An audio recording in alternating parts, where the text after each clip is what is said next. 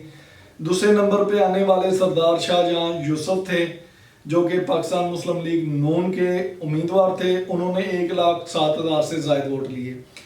ناظرین، یہاں ان کا بڑا کم مارجن تھا جیتنے کا، قریباً 1,500 کے فرق سے جو صالح محمد تھے انہوں نے یہ نشست جیتی تھی. تیسرے نمبر پہ آنے والے محمد بصیر خان تھے.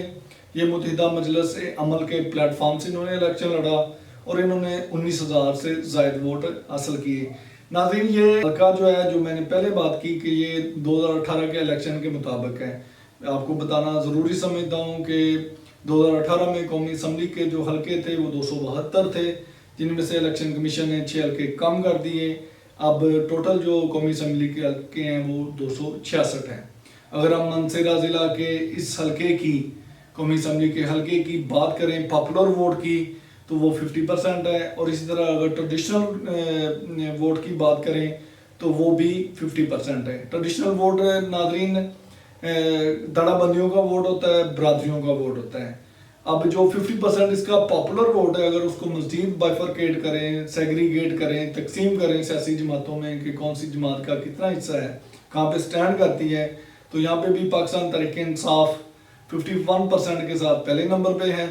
دوسرے نمبر پہ پاکستان مسلم لیگ نواز ہے جو 37% ہے، اور تیسرے نمبر پہ ادرس پارٹیز ہیں جو 12% کے ساتھ تیسرے نمبر پہ موجود ہیں. ناظرین، یہ ایک اوور ویو ہے جو ہم نے آپ کی خدمت میں پیش کیا، آپ کے گوش گزار کیا. اسی طرح یہ پروگرام کا سلسلہ جاری و ساری رہے گا اور آپ کی طرف سے فیڈ بیک کی ہمیں ضرورت رہے گی، آپ اپنی آراء دے سکتے ہیں. ناظرین، اسی کے ساتھ میں آپ سے اجازت چاہوں گا. انشاءاللہ اگلے پروگرام اور اگلے ضلع کے ساتھ آپ کی خدمت میں دوبارہ پیش ہوں گے. تب تک کے لیے مبشر ندیم کی طرف سے خدا حافظ.